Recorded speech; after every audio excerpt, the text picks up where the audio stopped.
Shadows of Destiny, Unraveling a Complex Tale, Part 1. In a soft tone, Zachary responded, "Nana, didn't you mention that I'm terrible at cooking?" "You are, my dear, but remember, I'm your Nana. No matter how your culinary creations turn out, I'll support you and boost your confidence." Zachary was left momentarily speechless by his Nana's unwavering encouragement. As the conversation continued, the sound of Zachary's ringing phone interrupted their exchange. Grateful for the diversion, he picked up the call, sidestepping any further banter with his Nana. Engaging in arguments with her was a battle he seldom won.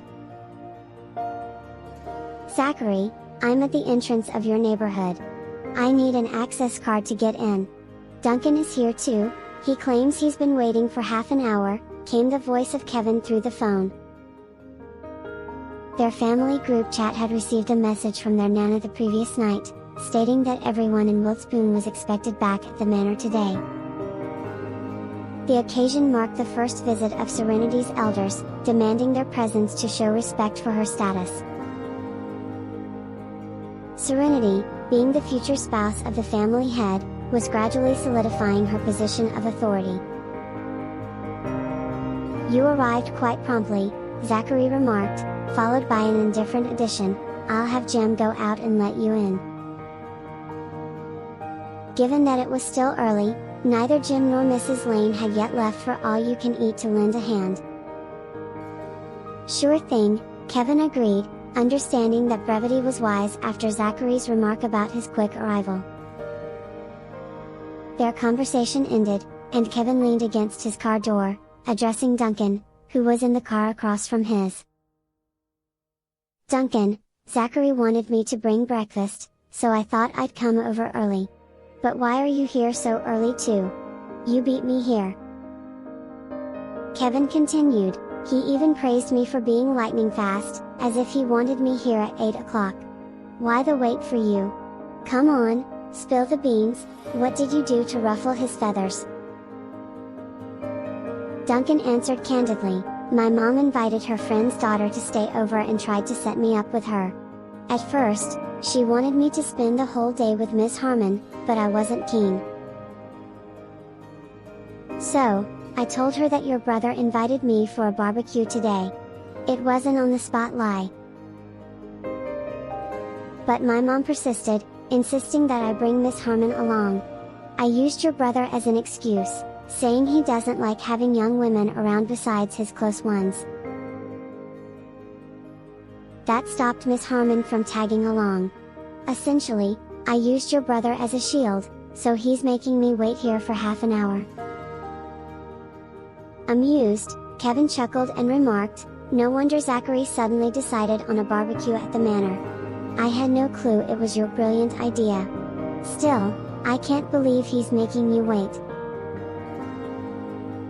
You arrived way too early, half an hour early. He's a married man, and yet you're showing up at the crack of dawn, disrupting their sleep." Duncan confessed, "I didn't think that far ahead. I just hoped my mom would drop the idea of me accompanying Lily if I came to find Zachary." Kevin's laughter echoed in response. Among Zachary's closest friends, one was a master of mischief and strategy, while the other was refreshingly candid and straightforward. Soon enough, Jim appeared at the entrance and ushered them inside. 10 minutes later, Kevin rang the doorbell. Duncan, slightly abashed by Kevin's previous observation, positioned himself behind Kevin as they waited. When Serenity opened the door, Kevin greeted her and entered, nearly calling her by her first name like he had. With a quick correction, Duncan followed suit. "Kevin, Mr. Lewis," he offered, keeping the address formal and respectful. Greeting Kevin and Duncan with a warm smile, Serenity closed the door behind Duncan as he entered the house.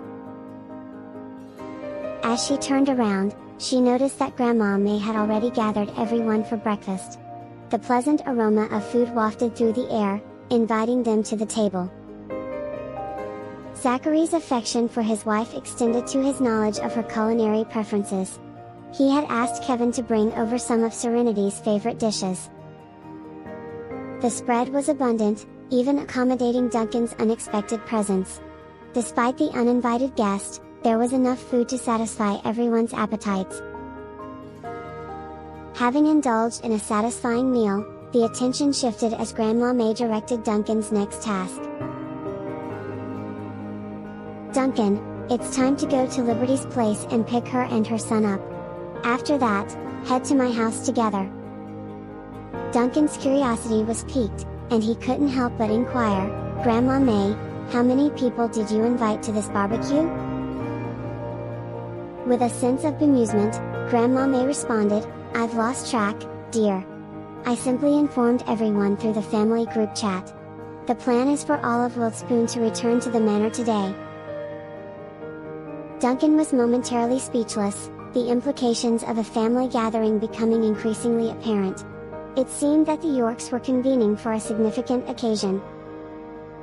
Duncan's initial intention had been a simple gathering with close friends, a barbecue accompanied by wine and the scenic beauty of the manor in spring. The turn of events toward a Yorks family reunion had caught him off guard. He mused, "I just wanted a casual get-together. How did it escalate into a grand family event?" Grandma May's words pushed Duncan to action. "Well, you better get going.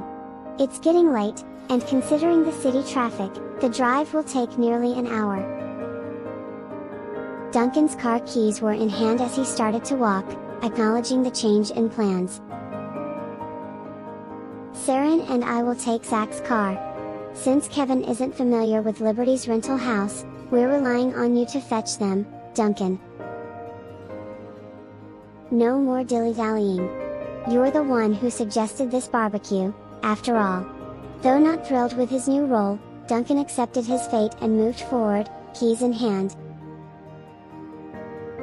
He expressed his mixed feelings, "Grandma May, I only intended a small gathering of friends. Now it's turned into a showcase of York's handsome men. You didn't consider how that might affect my self-esteem." Grandma May's retort was swift and direct, "If you're feeling inadequate, perhaps you should consider addressing that scar on your face. Sonny doesn't want you to carry him because of it. Though, I must say, he's quite brave. A timid child might cry, have nightmares, and even shriek at the sight of you." Duncan touched the scar on his face, contemplating its impact. Surprisingly, he realized it might be the reason Sonny was hesitant around him. Inwardly, he wondered, is my scar really that daunting? Duncan's reluctance to pick up Liberty and her son was overshadowed by his eagerness to leave Zachary's house. He practically sprinted away, his excitement carrying him with the speed of a cheetah. Arriving at Liberty's rented apartment in record time, he found her and her son ready and waiting, prepared with numerous items. Liberty explained, "It's my first time visiting, so I couldn't come empty-handed." Duncan helped load her purchases into his car, which quickly filled the trunk and the interior. It was evident that Liberty had gone all out, aiming to make a positive impression on her in-laws. The Hunt sisters' close bond impressed Duncan, and he couldn't help but admire it. "Sonny, want me to carry you to the car?" Duncan offered, but Sonny decided to climb into the car himself. With a chuckle, Duncan conceded, "Looks like he's quite the independent little guy." Considering the absence of a child safety seat in Duncan's car, Liberty took her place beside her son in the back seat.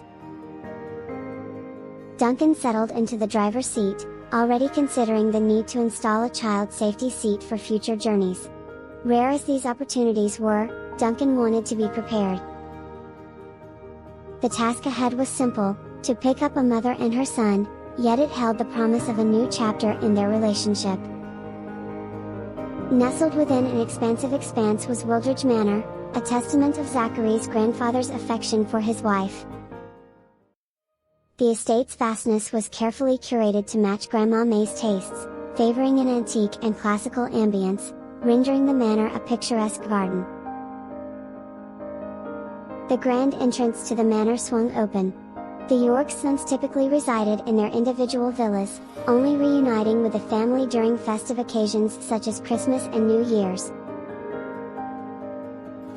Except for these rare visits, their presence at the manor was infrequent.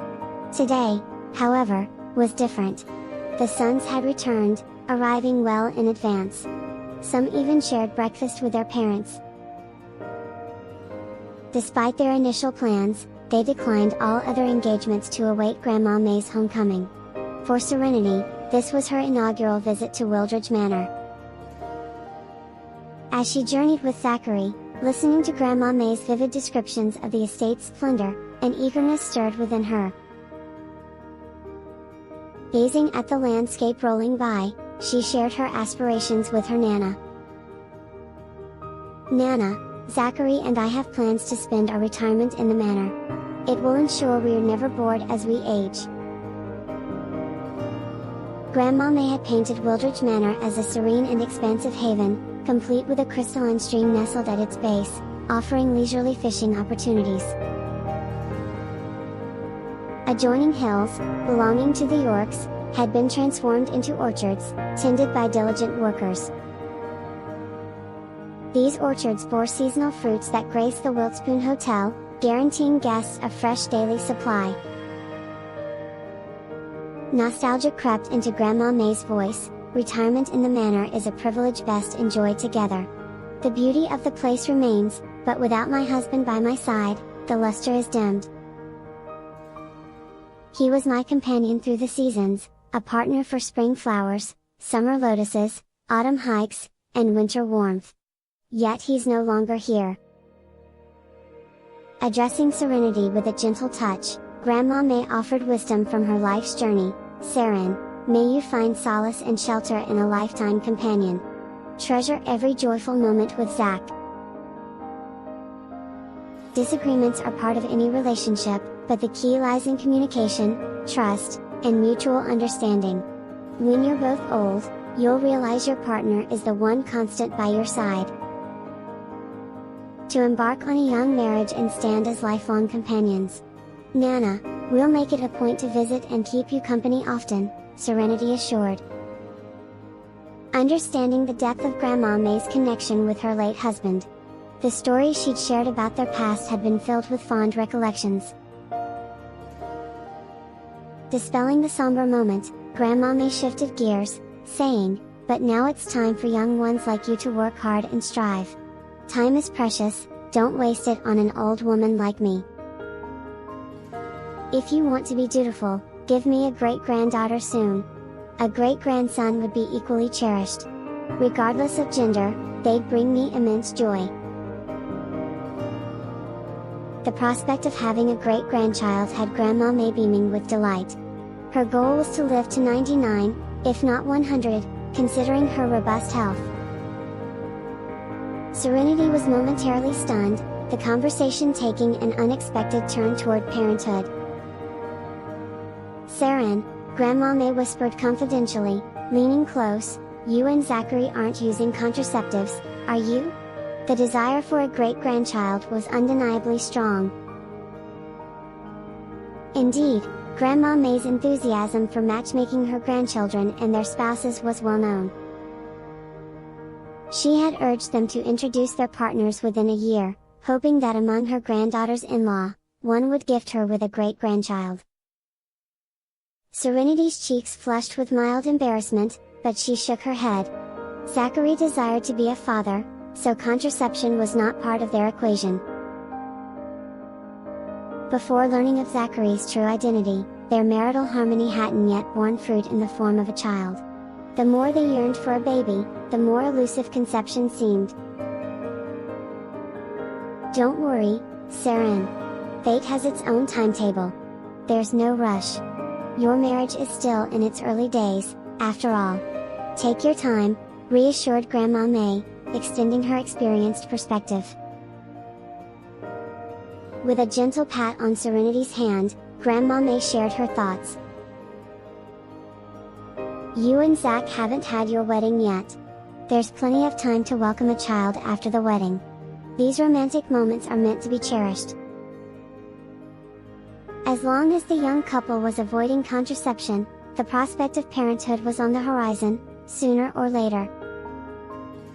Serenity's response was a contented hum, as she felt no rush and was open to the natural flow of things. Nana, Grandma May shifted her attention to Zachary, who was driving. Has Callum taken any steps? Zachary's response was straightforward, reflecting his pragmatic focus. I'm only concerned about his actions within the company. His personal life after work isn't my concern. He's an adult, not a toddler needing constant supervision. Grandma May found herself momentarily speechless by Zachary's candidness. Nana, you're referring to Cameron, aren't you? Serenity chimed in, having encountered her in person. Grandma May had been well aware of the meeting between Serenity and Cameron, and even their interaction at the banquet. However, she didn't broach the topic unless Serenity herself raised it. When Serenity stood up for Cameron during the banquet, it sparked some minor controversies. Someone had even tried to fan the flames by reporting it to Tanya. After a stern talking to from Tanya, the rumor mill ceased churning, and the consensus solidified that Tanya was fiercely protective of her daughter-in-law. This development didn't only reflect positively on Tanya, but also on Serenity's approach and character, much to Grandma May's satisfaction.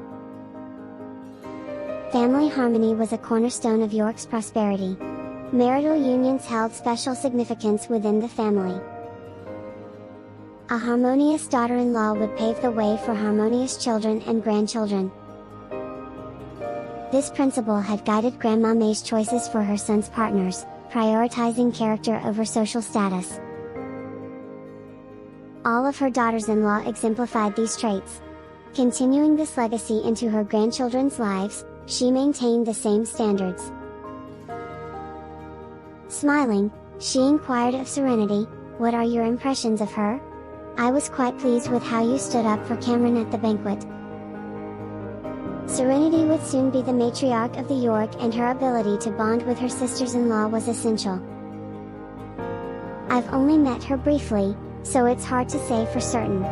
But from what I gathered, she's not as fragile as she appears. Zachary mentioned she has a story.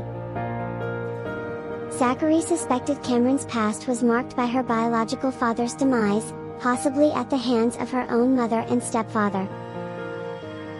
Losing the protective shield of a father and contending with a ruthless mother was no small feat. Cameron's journey was undoubtedly fraught with complexity. That's Callum's story to uncover. We'll simply watch from the sidelines. Agreed, Serenity responded with a hint of anticipation. Having been the subject of scrutiny herself, it was her turn to observe her brothers-in-law's dramas. Nana, what's the name of Cameron's flower shop? I'd like to support her business when I have the chance. The shop has a whimsical name, Spring Blossoms. With lively conversation to fill the journey, the drive felt remarkably short. Soon, they arrived at Wildridge Manor. Grandma May's heart warmed as she saw the manor's gates open, signaling the arrival of her family. She glanced back at Duncan's car trailing behind. In Duncan's car were Liberty and her son, followed by Daryl's trio. Clive was by his pregnant wife Alice's side, supporting her through morning sickness that kept her bedridden. With Alice's condition and the elusiveness of their second son, only the parents and Elisa attended. Guiding the group, Zachary led them to the open parking lot. Waiting there was Sam, the manor's head butler, with a warm smile of welcome. As Zachary stepped out of his car, Sam extended his hand to assist old Mrs. York, but she predictably pushed it away. A show of strength over perceived weakness. Old Mrs. York, Sam greeted her respectfully, accustomed to her independent spirit. Turning to Serenity, Grandma May introduced, "Saren, meet Sam, our head butler. He's been with us for over 20 years, watching Zachary and his brothers grow up." Sam, a seasoned butler, held a pivotal role overseeing the various tasks delegated to other butlers. If a situation proved too complex for them to handle, Sam intervened. Wildridge Manor's management mirrored the structured approach of York Corporation in many ways. "Hello, Uncle Sam," Serenity acknowledged with deference. Sam's assessing gaze hinted at her status in the manor. Her assumption was that she had already made a notable impression. Duncan approached, Sonny cradled in his arms. The young boy's face contorted, ready to cry until he spotted Serenity. Reaching out his arms, he communicated his desire for her to hold him instead. Duncan chuckled, surrendering Sonny to Serenity. "Aunt Sarah, sometimes he wants me, and sometimes, it's like I've suddenly become a tiger in his eyes." Leaving Serenity with Sonny, Duncan went back to assist Liberty with the belongings. The Stones had brought a considerable load of gifts, which now filled their bodyguard's car to capacity. From the house, Liam and Tanya emerged, followed by two middle-aged couples, Zachary's uncles and aunts. Although Serenity had met the York family, this was her inaugural visit to the manor. Duncan couldn't help but sigh internally at the sight of so many people. He hadn't anticipated that his casual suggestion would evolve into a gathering of both the Yorks and the Hunts. Together, Serenity and Zachary greeted the elders, acknowledging their presence with respectful smiles. Tanya warmly extended her greetings to Liberty, as well as to Mr. and Mrs. Stone. Despite Liberty's relative youth, her pivotal role in raising Serenity had earned her Tanya's admiration. To Liberty, Tanya was both a mother-in-law and a figure of maternal support. However, Tanya's interaction with Mrs. Stone was more reserved. The rivalry between their sons, spanning years, seemed to cast a shadow on their relationship. Tanya and Mrs. Stone found themselves in close proximity, a situation that required a degree of cordiality. Tanya's gesture of affectionately taking Liberty's hand demonstrated her maternal regard. "Liberty, next time, just bring yourself. You needn't spend so much on gifts." Liberty responded with a smile, "I didn't go overboard, just a few small tokens." Tanya's gaze shifted to Sonny, held tenderly by Serenity. She inquired, "Would you like me to carry Sonny?" Duncan, who was loaded with Liberty's belongings, interjected, "Aunt Tanya, Sonny can be quite choosy. Currently, he's not keen on me holding him." Tanya observed Duncan, a makeshift porter with his hands full. It was a role that Sam, the seasoned head butler, would normally delegate to others, irrespective of the number of items. There was no reason for Duncan, a guest, to shoulder the duty. Did Duncan have ulterior motives? Recognizing wisdom in refraining from direct confrontation, Tanya playfully addressed Duncan, "Duncan, perhaps Sonny senses something intimidating about your appearance. It might be worthwhile to heed your mother's advice and consider addressing that scar." The Yorks had a long-standing rapport with the Lewises. Tanya was well aware that Duncan's mother had repeatedly advised him to consider minor cosmetic surgery to remove the scar. This transformation could potentially remedy his single status and put an end to her worries about his romantic prospects. Years back, when Tanya and Mrs. Lewis conversed, they bemoaned their son's lack of romantic initiative, fearing Zachary and Duncan might remain unattached. Presently, Zachary had embarked on a happily married life. Even Josh had found romance under Zachary's wing. Duncan was the sole outlier. Mrs. Lewis was so agitated that her hair was graying, lamenting her disobedient son. Sonny, demonstrating respect, extended his arms to be carried by Tanya. In his young eyes, his uncle's mother was as beautiful as his own mother. An instinctive preference had formed. After greetings were exchanged, Grandma May suggested, "The wind is picking up. Let's head inside." Tanya cradled Sonny, ushering liberty indoors. Meanwhile, Grandma May graciously gestured to Mrs. Stone, saying, "After you, Mrs. Stone." Mrs. Stone swiftly corrected her, "Old Mrs. York, please call me Dre." Audrey Fisher was her maiden name. Grandma May's smile was warm as she responded, "I often wondered whether I'd have the honor of having you as a guest, Dre. Thanks to Saran, that day has arrived." The elderly woman held a deep admiration for Audrey. In her youth, Grandma May had even sought to bring Audrey into the fold for her eldest son. However, Audrey's ties with the Stone group worked to the Stones' advantage. The elder Mr. Stone endorsed Daryl's pursuit of Audrey. Their eventual union brought joy to the entire family. Entering the house together, Audrey's voice held a congenial note, "Old Mrs. York, it's long overdue for me to visit you. You've been a source of inspiration and wisdom for us. Being family, we should indeed make it a point to visit each other more often," Mrs. Stone responded. As they settled into their seats, the conversation shifted to a mutual appreciation of each other's children, paving the way for discussions about Zachary and Serenity's wedding. Both sides agreed to select an auspicious date, ensuring sufficient time for preparations. Being the eldest York son and at the helm of the family business, Zachary's wedding with Serenity called for grandeur and festivity.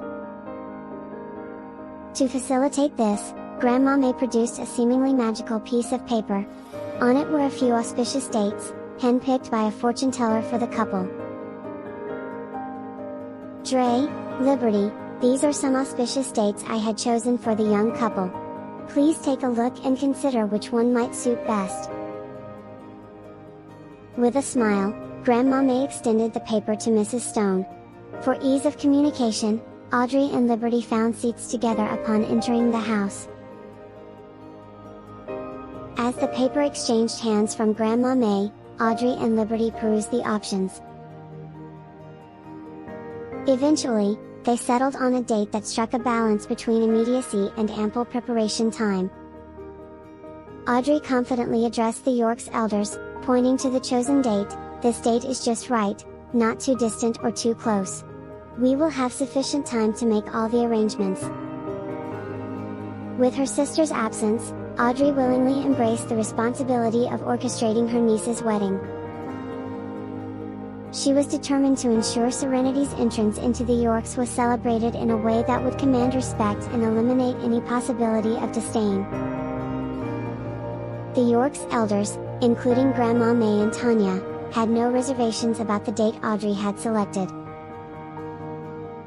Regardless of the chosen date, Grandma May had already curated a collection of auspicious options. Lastly, the opinion of Zachary and Serenity was sought. Serenity's response was succinct, but Zachary scrutinized the selected date, mentally calculating. He realized that the proposed wedding day coincided with Serenity's menstruation, a less than favorable situation for their wedding night. With clarity, Zachary voiced his objection, "This date won't work. We should choose another." Grandma May, slightly puzzled, inquired, "Why not? The nearest date is just 10 days away, which might feel a bit rushed." However, this date seems well balanced. Both families can adequately prepare. The alternative date is further into fall. If you are willing to wait, we can accommodate that. Zachary had no inclination to delay the wedding until fall, particularly considering it was only the beginning of summer. He firmly suggested, "Let's proceed with the initial date. In 10 days, it will be early July, offering moderate temperatures for the ceremony."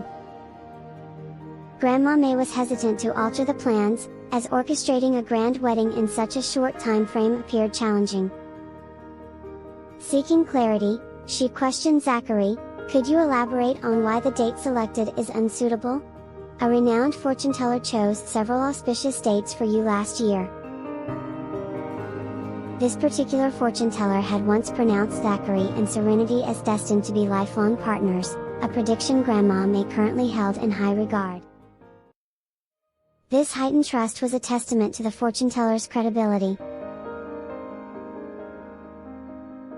Understanding that the fortune teller's assertion was the basis for Grandma May's conviction, Zachary weighed his words before responding, "It's a personal inconvenience." The room fell silent, leaving everyone puzzled, except for Serenity, who blushed as she comprehended the underlying implications of Zachary's statement. Responding to his unspoken message, she covertly pinched him. Zachary's initial objections seemed to dissolve, and he reluctantly consented. 10 days might indeed be rushed. Since the proposed date isn't ideal, perhaps waiting a few more months and holding the wedding after fall would be more fitting. Given some previous mishaps, I shouldn't disappoint Saren on our wedding day. A later date allows for proper preparation. Though Zachary wasn't entirely pleased, he relinquished his protest. Grandma May humorously interjected, "Aren't you here for a barbecue today? You young folks should proceed with your plans. Just remember to grill a couple of drumsticks for me." Duncan and Josh exchanged knowing glances, finally seeing the green light for their barbecue plans. Witnessing the wedding discussions between the families, Duncan and his friends refrained from interrupting, albeit with anticipation for their barbecue in mind. Simultaneously, they witnessed firsthand the audacious nature of their married friend. It appeared that a man, upon marriage, could develop an unprecedented level of cheekiness. Josh subtly nudged the unabashed Duncan beside him and inquired with a whisper, "Duncan, have you taken notes?" Duncan, slightly perplexed, returned the question, "Taken notes about what?" Seated beside Josh, Jasmine couldn't help but glance at Duncan's baffled expression. Amused, she pursed her lips and let out a smile. Duncan and Zachary shared similar traits. Meanwhile, Josh stood out with his high IQ and EQ, effectively serving as a consultant among the trio.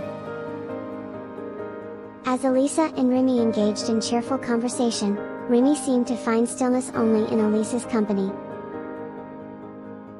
Otherwise, he would find such gatherings quite discomforting, reminiscent of encountering the head of his own family.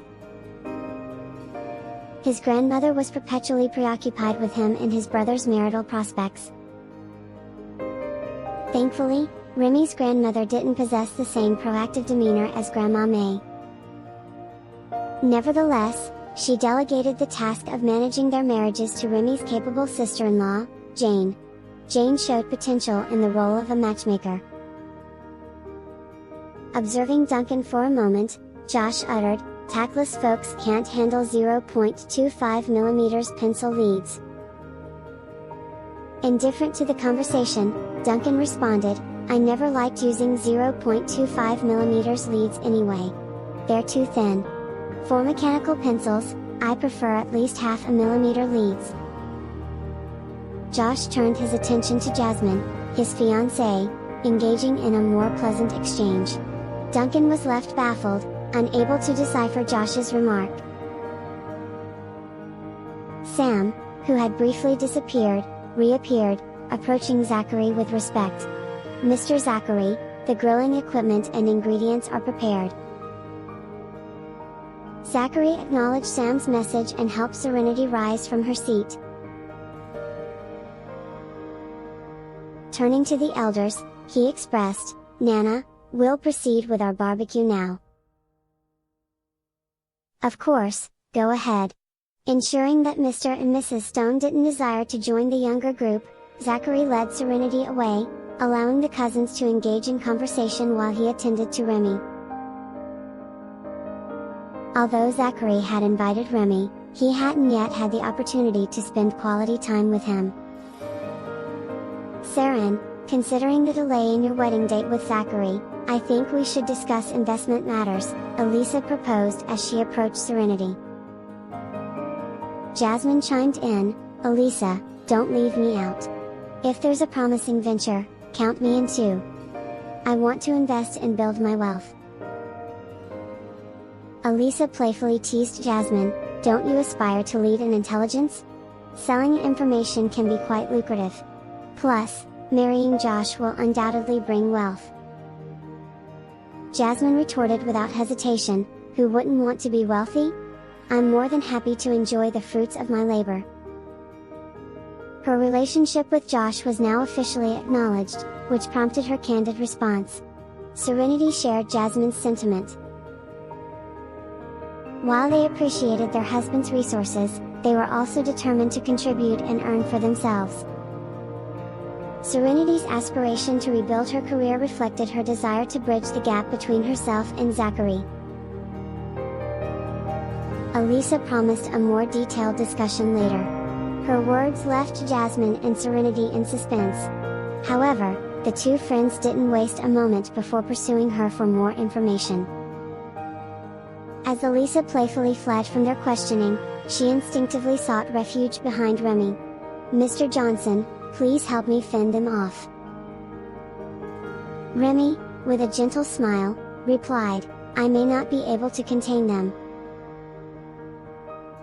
Seeing Elisa take shelter behind Remy, Serenity and Jasmine ceased their pursuit, sharing a knowing look before returning to their respective partners.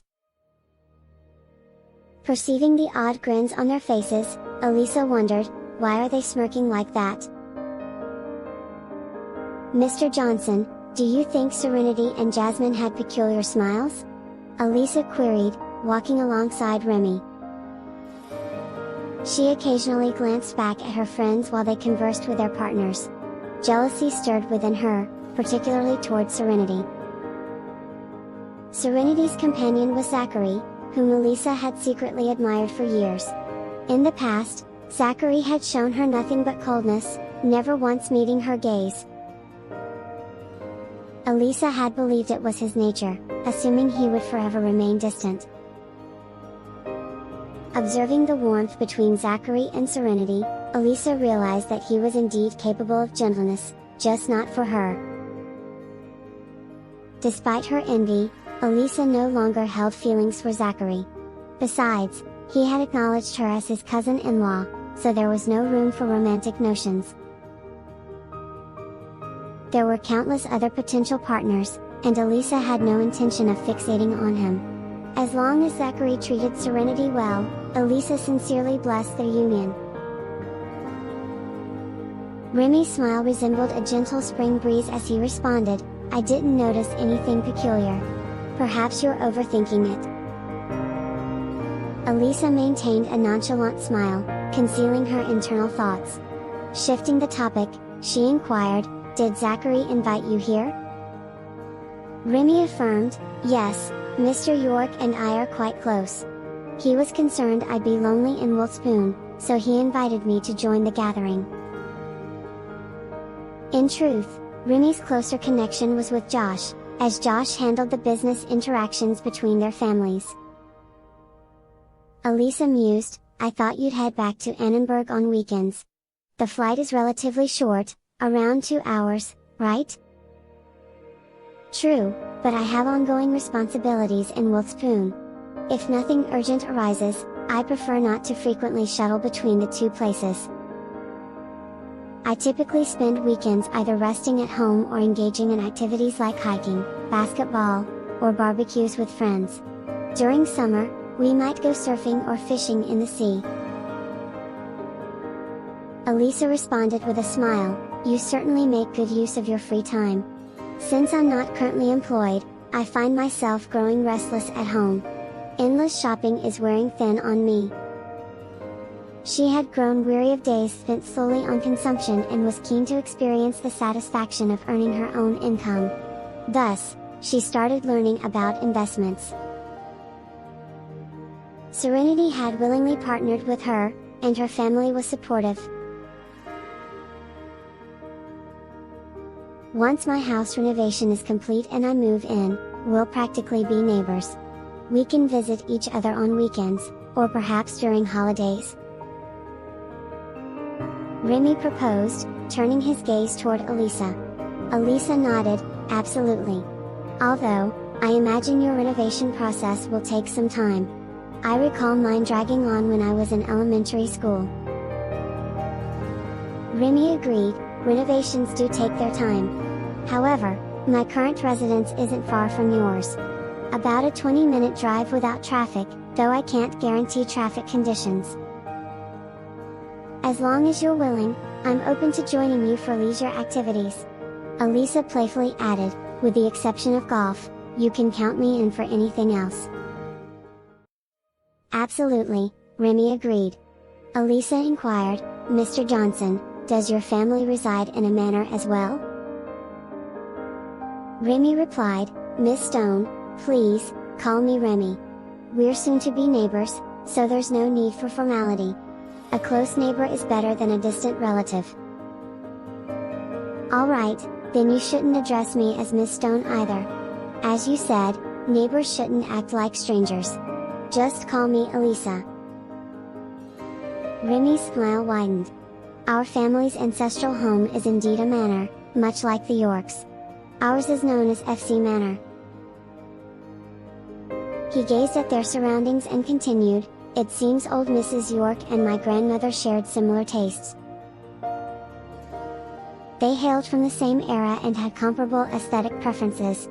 FC Manor and Wildridge Manor bear a striking resemblance. If he had to highlight a distinction, it would be that FC Manor was marginally larger. Elisa also took in the scenery. I used to fantasize about living here. It's serene and far from the city's chaos. The environment is splendid, and the expanse ensures there's no chance of boredom even during an extended stay. The most crucial aspect was that this was Zachary's home. She once held profound affection for Zachary and aspired to be the mistress of Wildridge Manor. Remy's voice was gentle. Should an opportunity arise, you're welcome to visit FC Manor and spend a few days. Elisa refocused her thoughts and responded, Annenberg has numerous tourist attractions, and I frequently travel there. Your family built a resort, didn't they? I tend to stay there when I visit. However, she hadn't encountered Remy at that time. Please inform me when you plan another trip to Annenberg. I'd be honored to host you and cover your expenses. I can also serve as your guide at no cost, showing you all the scenic spots and introducing you to the finest cuisine. Elisa didn't hesitate. That sounds fantastic. I'll invite Serenity and Jasmine along, they're avid food enthusiasts. Their presence will surely enhance our appetite. Remy readily agreed with Elisa's suggestions, solidifying her impression of him as a composed and gentle individual. Regarding her older brother's description of Remy as a tough negotiator in the business world, Elisa brushed it off. She wasn't conducting business with him, so his reputation didn't concern her. After all, business required a certain level of tenacity. The cutthroat nature of the industry was no place for the feeble. Didn't her brother possess a resolute side as well? Elisa simply saw herself getting along with Remy and looked forward to being neighbors. Cultivating a positive relationship with one's neighbors was crucial. As they strolled and engaged in cheerful conversation, Serenity observed them from behind and whispered softly to the man beside her, looks like Cupid's arrow has struck them. Zachary chuckled and queried, do you believe you're Cupid, orchestrating love connections? Serenity giggled, I wish to be Cupid, linking souls in love. When I was young, I read a tale whose details I've partially forgotten. However, the essence remains. In the story, Cupid was offended by a man whose advances were spurned by a woman. Cupid took a harsh revenge, striking the man with an arrow of love and passion, but the woman was pierced with an arrow of disdain for the man. In the end, the man became enamored with a woman who despised him with every fiber of her being. In the end, Cupid had to descend to Earth to remedy his apprentice's mishap and unite the destined couple. The show felt enchanting when I watched it for the first time. In my youth, I didn't quite comprehend love, but the concept of using arrows to bring two people together intrigued me, Serenity shared. Zachary inquired, was there a TV series like that? I don't recall encountering it. TV time has been rare for me. As the company's heir, his responsibilities began early, and his education encompassed a diverse array of subjects. Thus, TV watching never featured significantly in his schedule. Serenity continued, during my parents' lifetime, we often watched TV together. Those were the days of black and white television sets. After my parents passed away, my sister and I had to focus on our studies and lacked time for TV for several years. It wasn't until we started working that we occasionally caught a few shows. Zachary held her hand firmly. From now on, I'll be by your side for any TV series you wish to watch. Serenity leaned her head on his shoulder briefly but then sat up. The presence of others around them dictated a more reserved display of affection. Engaged in conversation, their walk felt short, and they soon arrived at the villa's barbecue spot. Sam had everything arranged, so no further preparations were necessary upon their arrival. The men, eager to showcase their grilling prowess, took charge of the grill, while the women savored the food. Observing the table of couples, the other young men from the York family discreetly moved to another grill at a distance. Being in close proximity to the couples might have fueled their envy. Kevin served a plate of lamb skewers onto the table and remarked to Callum, feeling envious. Enough with the banter. If you are envious, then follow Nana's advice. Our family also has properties in Ginsburg. Go on a business trip and meet your future wife. Kevin snatched a chicken wing from Callum's hand. If you're hungry, you can grill your own. He had no interest in Hayden, especially given her tomboyish demeanor. In fact, she looked more masculine than he did when dressed as a man. What's more, his discreet inquiries had revealed Hayden's substantial reputation in Ginsburg, akin to Zachary's. She was indeed a tough nut to crack.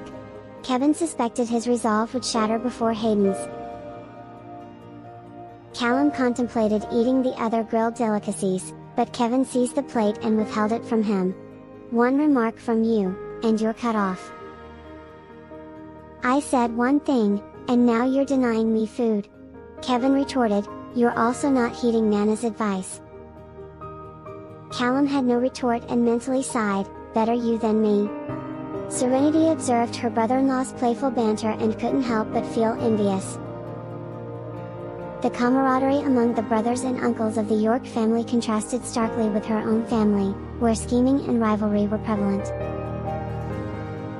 Elisa, what were you mentioning about investing? Serenity inquired, diverting the conversation to the subject of investment. She enjoyed the seafood barbecue platter her partner had thoughtfully prepared for her. Jasmine, attentive to the conversation, perked up her ears. The pressure was on for her as well, spurred by her boyfriend Josh. Witnessing Serenity's dedication to bridging the gap between her and Zachary, Jasmine felt compelled to make her move as well. The market is quite saturated across all industries now. During our journey to your hometown yesterday, I noticed the fields were largely abandoned, Elisa began, capturing everyone's attention. Serenity nodded, adding, a lot of them are deserted. The younger generation moves away for work, leaving only the elderly and children behind. Unfortunately, the elderly and children can't tend to the fields, leading to their neglect. Notably, even her family's fields, which she could glimpse from a distance, had met a similar fate. Fortunately, Her relatives enjoyed a degree of affluence that exempted them from farming. Elisa elaborated, "I was thinking, what if we arranged to lease those vacant fields and then cultivate grass and vegetables? We won't need to oversee the operations ourselves, we can hire someone for that. Visiting the village could lead to sabotage from your relatives. Should our efforts prosper, we wouldn't need to worry about finding a market. The villa areas and urban spaces demand grass, which we'll specialize in growing. Additionally, we can cultivate vegetables and fruits," she continued. Both Stone Group and York Corporation have an array of hotels, necessitating a consistent supply of produce. The objective is to supply other hotels rather than profiting from our own families. School cafeterias, large factories, and such establishments also require substantial quantities of produce daily. Although competition is fierce, I believe we can gain a slight edge." Serenity reflected, "I hail from a rural setting, yet I never considered leveraging the village fields for profit. You possess a knack for unconventional ideas, Elisa. Few in the village engage in farming anymore. The small, scattered fields, each a mere acre or two, yielding just enough to feed the families, leaving little room for substantial earnings." She had assumed Elisa would venture into luxury retail or perhaps initiate a beauty salon. The notion of targeting the neglected rural fields hadn't crossed her mind. Elisa further explained, "I've done some calculations. It seems like a promising investment. We'll limit the endeavor to cultivating grass, fruits, and vegetables within the Wiltspoon countryside. This way, we can minimize transportation costs by staying local. Cross-border shipments tend to incur higher costs, affecting our profits." Elisa reassured, "Quality will be our primary marketing tool. I'll draft a comprehensive plan outlining the various investment aspects and associated costs. As for renting the fields, I'll request Clive's secretary to manage the process since your hometown isn't familiar with him."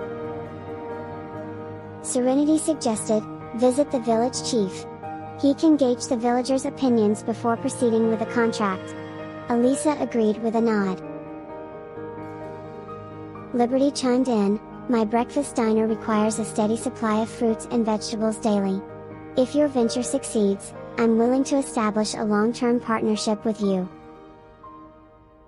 In the early stages of her business, Liberty held ambitious aspirations of growing her establishment into a prominent restaurant. As her enterprise expanded, her ingredient requirements would naturally rise. Elisa's smile was appreciative. "Thank you, Liberty. But I'm more inclined to earn others' money. Earning from family could be perceived as taking advantage, regardless of whether prices are high or low. It's a lose-lose situation." Liberty contemplated the matter and commented, "You're absolutely right, Elisa. Your perspective is far more strategic. Saran, you can definitely learn a lot from Elisa's insights." The Hunt sisters were driven and ambitious, but Elisa's prowess in investing and money-making was evident. Coming from a family of business owners, she possessed a level of experience that the others might lack. Elisa blushed modestly and chuckled, "Honestly, the idea of renting fields to cultivate fruits and vegetables struck me when I saw all those abandoned fields on the way to your hometown. Clive and I discussed it, and he deemed it feasible. His advice was to give it a shot. He emphasized that any venture resulting in profit is a good venture." She asserted confidently, "Let's take the plunge. If we succeed, great. If we encounter setbacks, it'll still be a valuable learning experience. Plus, I'm not exactly short on funds. Saran, bring it up with Zachary later. If he deems it promising, we'll proceed. He's exceptionally discerning when it comes to investment decisions." Zachary's track record post-taking over York Corporation was impeccable. Every project he backed proved to be profitable. Elisa often heard Clive praise Zachary's achievements at home, though Clive ceased talking about him after she fell for him. Of course, Serenity agreed readily. In fact, the men's attentive ears hadn't missed the women's discussion on investing in village fields and cultivating grass, fruits, and vegetables. Though they remained silent, they recognized Elisa's sound judgment. As Elisa had noted, most industries had reached saturation, making it arduous for newcomers to find their footing. Despite fierce competition, Elisa and Serenity held the advantage of their status. They'd find it easier to establish business partnerships with their peers or supply their family hotels. The men unanimously regarded Elisa's idea as worth a shot. Zachary, aware of Serenity's independent spirit, had no intention of intervening unless she sought his assistance. Supporting her autonomy, he recognized the importance of her personal sense of accomplishment. For Remy, a thought surfaced, he managed a branch company with a substantial employee count. While he didn't directly oversee the cafeteria, if Elisa initiated a conversation about a potential business collaboration, he'd willingly take a hands-on approach. Amidst barbecue and conversation, the ladies' appetites were sated. Elisa playfully embraced Sonny, playfully rubbing his round tummy. Amused, she commented, "Our chat got so engaging that we almost missed this little one's status. Look at him, his tummy is round as can be. Let's take a breather and go for a stroll, it might aid digestion."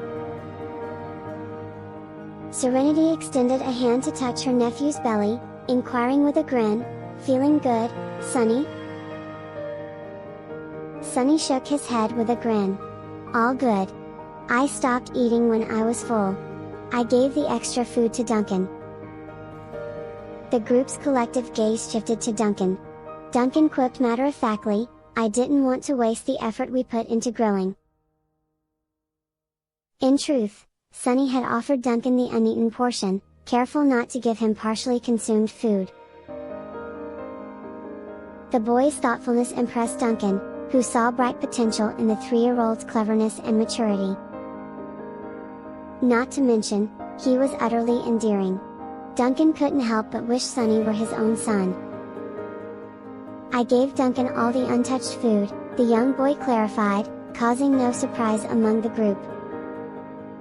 "Let's take a breather and have some leisure time," Zachary suggested to the gathering, his intention evident in his eyes. He desired a solitary stroll around their home with his beloved wife. The group received his message with knowing smiles. After a brief respite, Zachary led Serenity away from the barbecue spot. "We're heading to the garden to admire the blooming flowers. It's a lovely sight," he informed Serenity, who readily followed. Unfamiliar with the area, she embraced the opportunity to explore under his guidance. Serenity luxuriated in the caress of the spring breeze against her skin, closing her eyes to bask in its embrace. "The air here is so much fresher than in the city." Zachary beamed. "Absolutely. This place is incredibly serene too." "It's a pity Liberty's store opening is tomorrow, otherwise, we could have extended our stay a bit so you could become more acquainted with our new abode. I have a lifetime ahead to get to know this place better. No need to rush. Right now, my focus is on helping my sister stabilize her business," Serenity stated with conviction. Zachary's heart swelled with happiness at her words. This was their home, their shared sanctuary, where they would spend the rest of their lives together. "The manor is quite expansive, and I confess, without your guidance, I'd likely end up wandering aimlessly and lost," Serenity admitted with a chuckle. In an unfamiliar setting, anyone could easily get disoriented. The layout here is somewhat labyrinthine. A newcomer left unattended might find themselves wandering for days, Zachary revealed. Serenity's eyes widened in disbelief. "Really? Thank goodness I have you to show me around. I'd be mortified if I ended up lost for 3 days." Zachary laughed warmly. I'll give you a tour to ensure you become comfortable here. And by the way, this is the first time I've taken a woman for a leisurely stroll around my family's estate."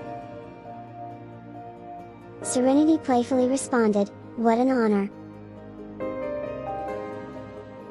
"No, it's my honor to have you by my side," Zachary expressed with genuine sincerity, their gazes locking as a shared smile played across their lips. Unable to resist, Zachary halted their steps, enfolding his beloved wife in his arms. His voice turned husky as he suggested, "Honey, how about I charge you a service fee?" Watching you discuss investments with Elisa, your enthusiasm was intoxicating. Serenity, after a brief scan of their surroundings, leaned in boldly and planted a passionate kiss on his lips. After their affectionate exchange, they intertwined their fingers once again and continued their stroll. Zachary was in high spirits, and the path's surroundings seemed to enhance the view. 10 minutes later, they found themselves in the garden, a realm of vibrant blooms that enveloped Serenity in a fragrant sea of colors. She relished every moment, capturing the beauty with her camera. The greenhouse's allure beckoned next. As the gardener began describing the various plants, Serenity's eyes widened in realization. The array of flowers in the greenhouse mirrored the variety on her own balcony. In fact, the flower pots themselves matched, a result of wholesale purchases orchestrated by the manor's diligent gardener. "What's on your mind?"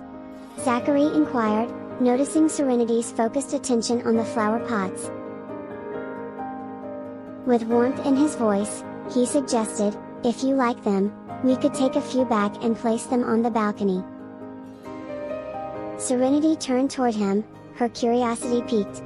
"Zachary, when I asked you to purchase flowers from the florist, did you get them there, or were they brought from this place?" No longer needing to keep secrets, Zachary confessed, "I contacted Sam and had him arrange to send potted flowers over. Knowing your preference for intricate blooms with larger petals, I specifically requested those types to be sent. No wonder I always felt the flowers you picked were more exquisite than the ones I selected. They were meticulously cultivated by your gardener," Serenity realized, appreciating the superior quality. "Are you upset, darling?" Serenity shook her head. "There's no reason for me to be upset now. That moment has passed." Zachary positioned himself before the gardener and slipped an arm around Serenity's shoulders, guiding her gently out of the greenhouse. His voice was lowered, likely to keep his words private from the gardener's ears. "At that time, I was terrified. I was afraid I might lose you." Serenity affectionately pinched his cheek before letting him go. "The household appliances I asked you to purchase, were they also sent by Sam?" A sigh escaped Zachary's lips. "Yes, Sam arranged for the appliances to be delivered while you were out." Serenity chuckled ruefully. "You must have had a challenging time keeping up with those lies." "I promise I won't keep secrets from you in the future. It was truly arduous. I had to constantly fabricate stories to cover my tracks, which eventually snowballed. I almost believed lying became your second nature." Zachary's soft chuckle acknowledged the truth, his falsehoods did become rather ingrained. Wildridge Manor's vastness couldn't be fully explored in a single visit, especially given the time constraints of Serenity, the newest mistress of the York family estate. Liberty, who was on the cusp of launching her breakfast diner the following day, politely declined the family's offer to stay. After dinner, Elisa and her companions also departed. Liberty and her son, Sonny, who had spent the day playing in the manor's playground, settled into Duncan's car. Fatigued, Sonny quickly drifted into slumber within his mother's embrace. Duncan offered, "Would you like me to accompany you to your apartment?" Observing her sleeping son, Liberty declined the offer, her gratitude evident. "It's quite late. You should head back and get some rest, Mr. Lewis." Duncan stepped out of the car and opened the door for her. About to lift Sunny from Liberty's arms, he hesitated when she declined his assistance. "All right. Rest well, then." After expressing her appreciation, Liberty carefully carried her son and made her way into the building, ascending the stairs under Duncan's watchful eye. Once she was safely inside, Duncan returned to his car and resumed his journey.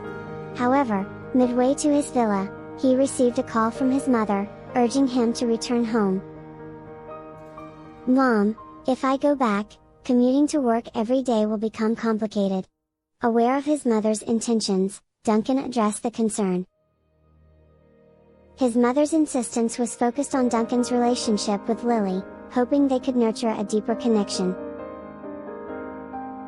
While Duncan didn't harbor negative feelings towards Lily, he didn't feel particularly drawn to her either. "What's so inconvenient about it? You drive to work anyway, and being a boss means you can afford to be late without repercussions. We have guests at home, so it's only right for you to spend a few days there." "Mom, I'm exhausted from being out all day.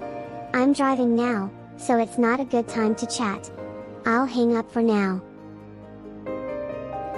Politely evading his mother's request, Duncan sought an excuse to end the call. He didn't outright decline but used the opportunity to put an end to the conversation. After the call concluded, Mrs. Lewis expressed her frustration to her husband. "I fear our youngest son will remain single forever. Lily is a wonderful girl who doesn't mind his scarred face, yet he won't even give her some time." Mr. Lewis sighed softly, responding, "You're a bit too forceful and obvious in your intentions. You've arranged numerous blind dates for Duncan, which has led him to develop an aversion to them. He doesn't like feeling controlled by us. Just let him be. If he's meant to be single, no amount of blind dates will change that. If he's destined to meet someone, he'll encounter them naturally and fall in love without our interference. Que sera, sera." Mrs. Lewis playfully twisted her husband's arm in exasperation. "It's because of your attitude that our son is still single at 36. Mr. Lewis, unbothered by the playful scolding, calmly stated, "The younger generation will find their own way. There's no use worrying about them. They each have their own destiny. Let nature take its course." He then pulled the quilt over his head to avoid further pinches from his wife. Thanks for watching. Part 2 of Chapter 1051 to 1100 will be uploaded soon.